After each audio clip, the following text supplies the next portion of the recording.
Hello friends, and good afternoon to you.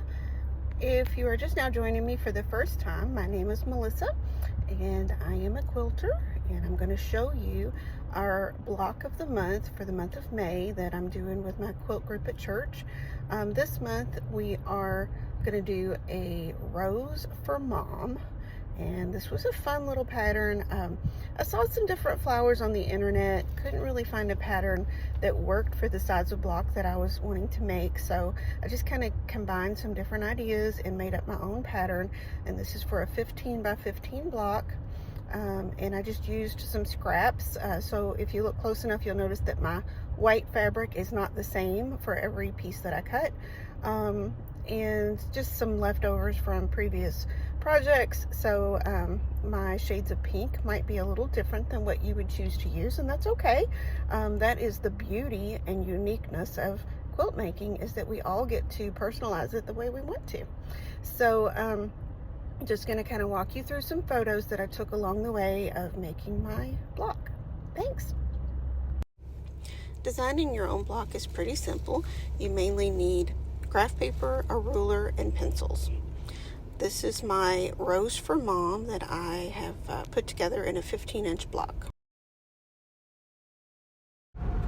For this block, you're going to need 3 shades of pink, 2 shades of green, and a background fabric, which I have chosen white, just to stick with the background that I've used on all of my other blocks in this quilt.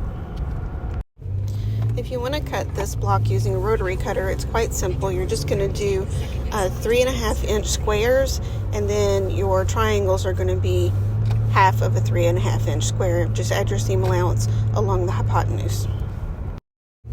I did cut these with scissors, so I ended up drawing out paper patterns.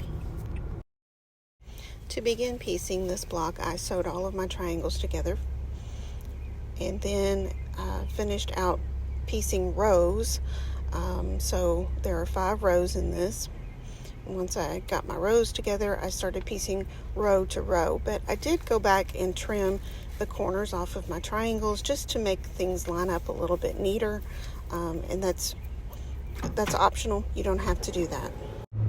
When pinning your rows together, I usually try to line them up and then look straight down into the seam to put my pin right in the middle of the seam. This is helpful to me.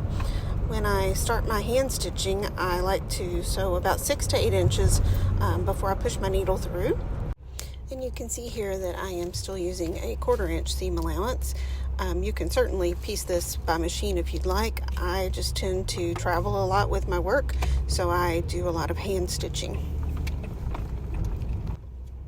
But even if you're machine piecing this, I still recommend to pin your rows together.